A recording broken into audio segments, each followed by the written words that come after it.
En un ratito llega Diego Santilli, Graciela Ocaña, está Jorge Giacobbe, se queda Lucas Romero. Yo ahora quiero, si ustedes me permiten, plantearles una hipótesis. Todos estamos esperando, de alguna manera, en la dinámica de los acontecimientos, hay como un déjà vu general de la sociedad. Congelamiento de precios, viejas recetas para combatir la inflación, perseguir a los empresarios, la culpa del Fondo Monetario Internacional. La Argentina es un gran déjà vu. Esto ya lo vivimos. Y estamos esperando una explosión. Porque no he visto desde el año 2001 una dinámica tan convergente hacia un desenlace de un crack económico. Ahora, yo le vengo a decir esto. ¿Y si la explosión ya fue? Y esta es mi tesis. ¿Cómo que la explosión ya fue? ¿Es que nos dimos cuenta? Exacto. Sí nos dimos cuenta. Pero estábamos esperando el fogonazo, la llamarada, el gran porcentaje, el gran titular con las llamas del dólar a 400. ¿Puede ocurrir? Sí, puede. Pero la explosión que ya fue, y creo que acá está lo profundo, es más bien una implosión. La Argentina implotó y el mundo no se dio cuenta, o en todo caso el mundo no registró el temblor que produjo el país. En otro tiempo temblaba México y era un efecto tequila, temblaba Brasil y era el efecto caipirinha, ¿se acuerdan? En los 90 temblaba Rusia y era el efecto vodka. La Argentina hoy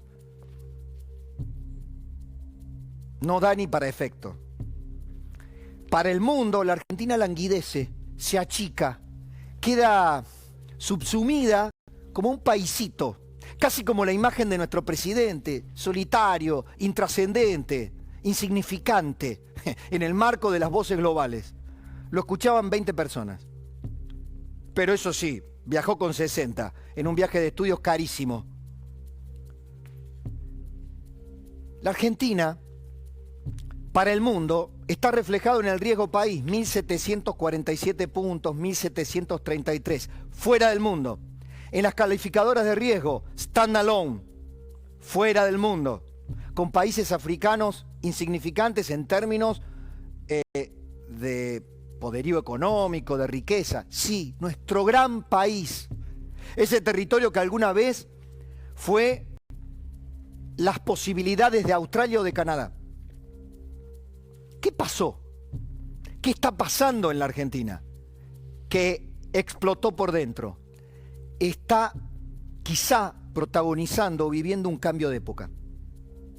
Mire, al final de los 80, en el 88, 89, en el final del gobierno de Alfonsín, el Estado se desnudaba ante los ojos de la gente y era ineficaz, elefantiásico, un dinosaurio que nos molestaba, el teléfono tardaba años.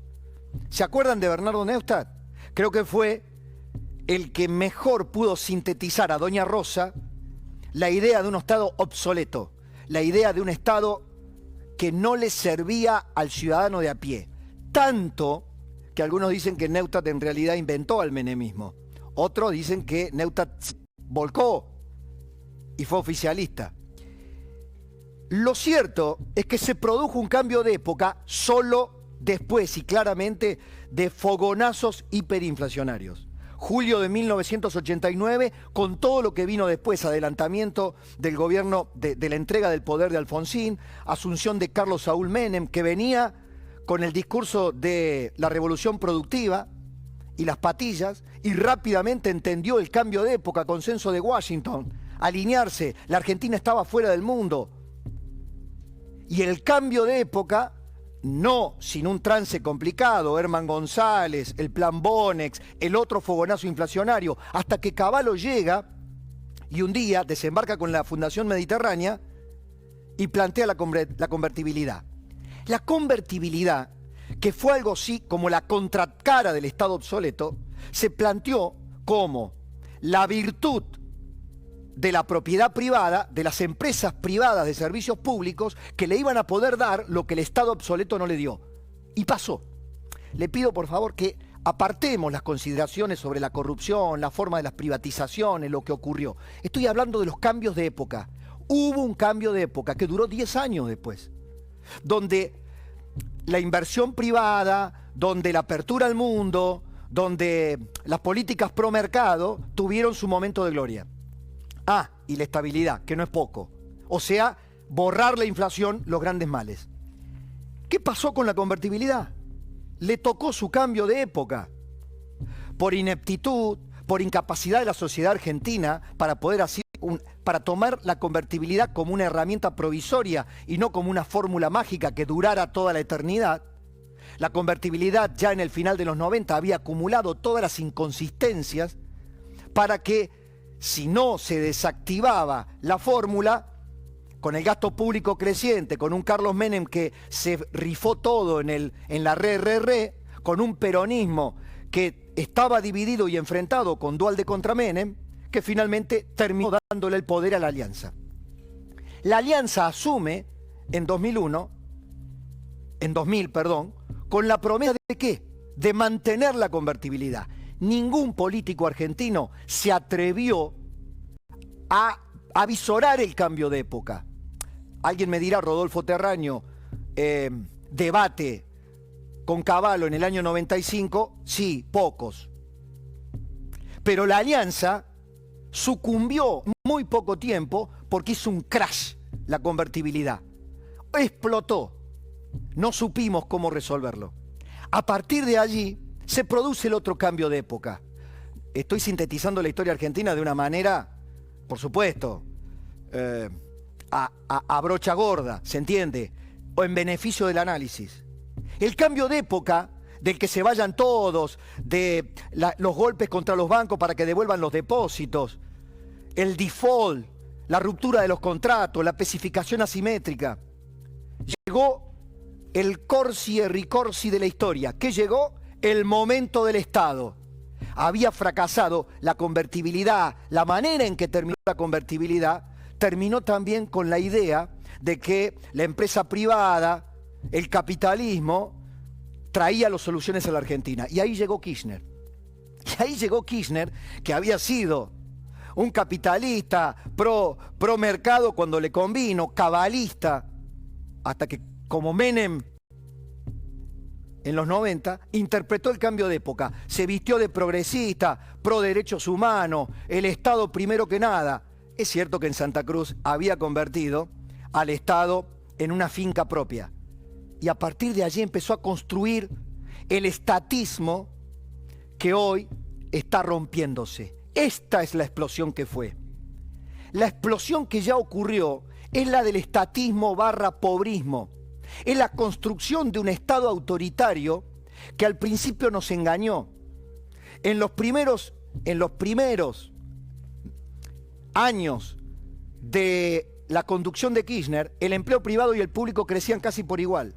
En el 2005-2007 ya el empleo privado empieza a estancarse y solo le queda en los dos mandatos de Cristina crecimiento del Estado y del sector público y del empleo público. La representación del costo del Estado para el PBI, para la economía argentina, pasó del 28% al 48% aproximadamente. Hoy el Estado se come la mitad de la economía argentina. ¿Cuál fue el resultado? 70% de los jóvenes en la pobreza, 50% de pobreza estructural. Trabajo privado más cuesta abajo en la rodada que nunca. Los planes sociales multiplicados simétricamente. Sin embargo, las organizaciones sociales que se formaron al calor de la promesa del Estado paternalista trucho y trucho por corrupto, finalmente sucumbe.